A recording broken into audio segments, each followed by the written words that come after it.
నమస్తే, welcome to సనాతన ధర్మం. అమ్మవారి ఉపాసకులు రాఘవేంద్ర శర్మ గారు ఈ రోజు మనతో ఉన్నారు. మనకు తెలియని కొన్ని విషయాలను అడిగి తెలుసుకునే ప్రయత్నం చేద్దాం. నమస్తే గురుగారు. నమస్తే. ఎలా ఉన్నారు? బాగున్నాను సార్. కొన్ని రకాల సందేహాలతో మీ దగ్గరికి వచ్చాయి. దానికి సంబంధించి వివరణ అయితే మేము కావాలని కోరుకుంటున్నాం. ఫస్ట్ క్వశ్చన్ వచ్చి, బాలారిష్ట దోషాలు అంటే ఏమిటి? ఈ అరిష్టాలు అంటే ఈ పిల్లలకు వచ్చే ఈ అరిష్టాలన్నీ కానీ దోషాలన్నీ కానీ ఏజ్ని బట్టి మారుతుంటాయి అంటారు. వాస్తవం అంటారా? శ్రీమాత్రే నమః. మహాకాళి, మహాలక్ష్మి, మహాసరస్వతి, బాలా, త్రిపుర సుందరి, రాజరాజేశ్వరి, గాయత్రి, జగదంబిక, కనకదుర్గ, రేణుకాపరాభట్టారిక, రేణుకాదేవ్యే నమో నమః. మీరు చాలా మంచి ప్రశ్న అడిగారు. ఈ కాలంలో చాలామంది తల్లిదండ్రులు, సాఫ్ట్వేర్ ఉద్యోగులు తన స్వగ్రామం, సొంత గ్రామం వదిలేసి హైదరాబాద్ కానీ విదేశాలకు కానీ ఎందరో వెళ్తూ ఉన్నారు చదువుకున్న వాళ్ళు. పిల్లలకి, పుట్టినటువంటి పిల్లలకు 10 సంవత్సరాల వరకు రకరకాల సమస్యలు వస్తూ ఉంటాయి. ఎదిగే వయసును బట్టి వాటిని మనము బాలారిష్ట దోషాల కింద మనం సబ్జెక్ట్ లాగా తీసుకుంటూ ఉంటాం. చాలామంది తల్లిదండ్రులకు ఈ మధ్యకాలంలో చదువుకున్న వాళ్ళకు విషయం తెలియక ప్రతిదానికి పిల్లలు ఏడుస్తుంటారు, వాంతింగ్ చేసుకుంటారు. రకరకాల సమస్యలు వచ్చేసరికి పేరెంట్స్ అనేవాళ్ళు చాలా భయపడుతుంటారు. మా అమ్మాయి ఎందుకు ఇలా చేస్తున్నాడు, ఏమైందని భయంలో ఉంటారు. వాళ్ళందరికీ నేను చెప్పే మంచి విషయం ఏమిటంటే, పిల్లల విషయంలో మీరు ఎలాంటి దిగులు చెందవద్దు. అది పిల్లలు అనేది సహజంగా ఏడుస్తుంటారు, అలా సమస్యలు వస్తాయి. దాన్ని మీరు సబ్జెక్ట్ లాగా తీసుకుంటే, దాన్ని పరిగణంలోకి తీసుకుంటే, పాలుదాయ వయసులో పిల్లలు కొంతమందికి తాగగానే వాంతింగ్ చేసుకోవడము, లేదా పాలు ఎంత కూడా తాగకపోవడము, నిద్రలో ఏడవడం, రకరకాల సమస్యలతోటి పిల్లలు ఉంటూ ఉంటారు. అదేవిధంగా ఒక 6 నెలలు నిండిన తర్వాత పిల్లలకు మనము భోజనం అంటే అన్నప్రాసనం కూడా చేస్తాం. అలాంటి వాళ్ళు కూడా కొంతమంది పిల్లలు అన్నం సరిగా తినకపోవడం, తినగానే వాంతింగ్ చేసుకోవడం, తిన్న తర్వాత మోషన్స్ కూడా కొంతమంది పోతుంటారు. నార్మల్గా పిల్లలు మోషన్ పోతుంటారు, కానీ కొంతమంది విపరీతంగా పోతుంటారు. ఎంత పెట్టినా కూడా భోజనం చేయకుండా ఇలాంటివి కొన్ని సమస్యలు ఉంటాయమ్మా. దానికి ఏమి చేసుకోవాలి? దాని గురించి అంటే ఈ దోషాలన్నీ కూడా ఒక ఏజ్ లిమిట్ ప్రకారం ఉంటాయండి.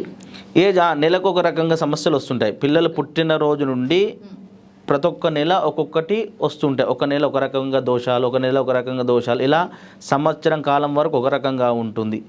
సంవత్సరం నిండిన తర్వాత సంవత్సరం వయసు, ఈ సంవత్సరం నుండి ఒక సంవత్సరం, ఇలా ఒక్కొక్క సంవత్సరం ఒక్కొక్క నెల ఒక్కొక్క సమస్యలు వస్తూ ఉంటాయి పిల్లలకు. అలా ఇంత ఏజ్ లిమిట్ అని ఉంటుందా? ఈ ఏజ్ వచ్చే వరకు ఇలాంటి బాలారిష్టాలు ఉంటాయి అనేది ఉంటుందా? ఖచ్చితంగా 10 సంవత్సరాలు వచ్చే వరకు మాత్రం ఉంటాయి. ఖచ్చితంగా ఉంటాయి. దానికి వాళ్ళకు ఉన్నటువంటి సమస్యకు దానికి ఏమి చేయాలో తెలుసుకోవచ్చు. మరి బాలారిష్టాలకు సంబంధించి పరిహారాలు ఎటువంటివి ఉంటాయి, ఏం చేస్తే పోతాయి అంటారు?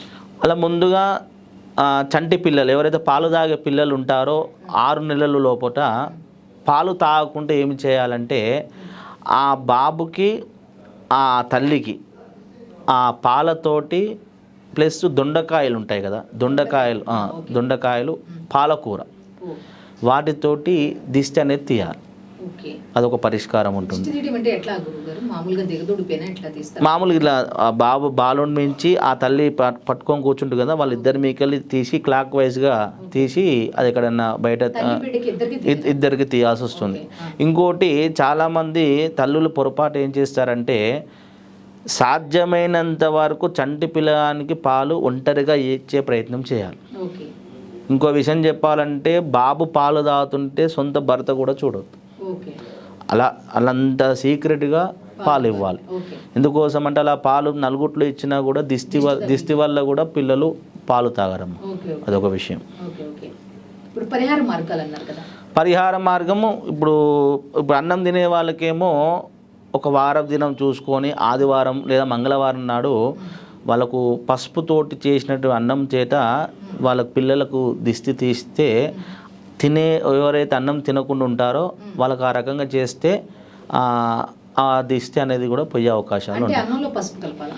మన అన్నంలో పసుపు కలిపి ఒక ఆదివారం రోజు దానికి కొన్ని మూలికలు ఉంటాయి, ఆకులు, ఏది రాయాకు, మర్రాకు, జిల్లడాకు, దీనితో ఇవి పూర్వకాలం నేను చెప్పే విషయాలు కావన్నీ వెనుకటి ఆచారం నుంచి మన తాతల నానమ్మల కాలంలో ఉన్న పరిహారాలు. ఈ మధ్యకాలంలో చెప్పేవాడు లేక వినేవాళ్ళు చెప్పినా వినిపించుకునే వాళ్ళు లేక విషయం అవన్నీ పూర్వకాలం నుండి వచ్చినట్టు ఆచారం. ఈరోజు నేను ఏదో కొత్తగా నేను సృష్టించిన విషయం కాదు, వెనుకటి ఉన్న ఆచారాలే నేను మళ్ళీ మీ ముందుకు తీసుకొచ్చాను. ఇది ఇలా ఎన్నో రకాలు ఉంటాయి. వాళ్ళ శారీరకాన్ని బట్టి వాళ్ళకి ఏ నెల ఉంది, ఏ మాసం ఉంది, పుట్టినప్పటి నుంచి ఇప్పుడు ఎన్నో నెల, ఆ సబ్జెక్ట్ ప్రకారం కూడా తీసే విధానం కూడా ఉంటుంది. ఇప్పుడు మీరు ఆకుకూర ఒకటేమో ఇది చెప్పారు కదా, ఏ ఏజ్ ఏంటి, ఏ ఏజ్లో తీయలేదు? బేసి సంఖ్య సమయంలో ఉంటుంది. బేసి సంఖ్య అనగా 3, 5, 7, 9 వీటి బేసి సంఖ్యని బట్టి కూడా వాళ్ళ దిష్టి అనేది కూడా ఉంటుంది. ఓకే. మరి పసుపు కలిపిన అన్నం అన్నారు, అది ఏ ఏజ్లో తీయాలి? పసుపు కలిపిన అన్నం ఎందుకోసం అంటే పిల్లలు తినకుండా ఉండేవాళ్ళు ముండిగా చేస్తూ ఉంటారు కదా, ఆ అన్నానికి దిష్టి తినేటప్పుడు కూడా ఈ మధ్యకాలంలో తల్లులు ఏం చేస్తారంటే ఒకేసారి గిన్నె నిండా అన్నం పెడతారు. అలా పెట్టడం, తల్లి చూపు కూడా అన్నం మీద పడద్దు అంటారు శాస్త్రం. కన్న తల్లి కూడా పిల్లలకు పెట్టే అన్నము చూడొద్దు అంటారు. ఎందుకోసం అంటే ఒకేసారి గిన్నెలో పెట్టేసరికి పక్కపడడం చూడగానే ఆ చూపు అనేది దాని మీద పడుతుంది. అందుకే అన్నారు నరదుష్టికి నల్లరాతి బండ కూడా పడదు. కాబట్టి కొద్దిగా పెట్టాలి, అయిపోయిన తర్వాత మళ్ళీ తీసుకొచ్చి పెట్టాలి తప్ప ఒకేసారి తీసుకొచ్చి కంచం నిండా తీసుకొచ్చి మాత్రం పెట్టొద్దు. అంటే 10 ఏళ్ల పిల్లల వరకు కూడా ఈ పసుపు కలిపిన అన్నాన్ని ఇలా దిగదుడుకు చేసేస్తే దిష్టి పోవచ్చు. ఇలా ఎన్నో రకాలు ఉంటాయి. ఇలా పసుపు అలా వాళ్ళ వయసుని బట్టి కూడా తీసేవి అందరికి ఒకే రకంగా ఉండదు. వాళ్ళ వయసు, వాళ్ళ ఏ నెల ఉంది, వాళ్ళ నెలని వాళ్ళ వయసుని తీసుకొని తీయాల్సి వస్తుంది. ఇలా 3 రకాల ముద్ద పసుపు అన్నము, కుంకుమ అన్నము, తెల్లన్నము 3 ముద్దల్లా చేసేది ఉంటుంది, కుంకుమ అన్నంతో ఇలా రకరకాలు ఉంటాయి. అందరికి ఒకే పరిహారం కాదు, వాళ్ళ వయసుని బట్టి చెప్పేసి ఉంటుంది. నమస్తే.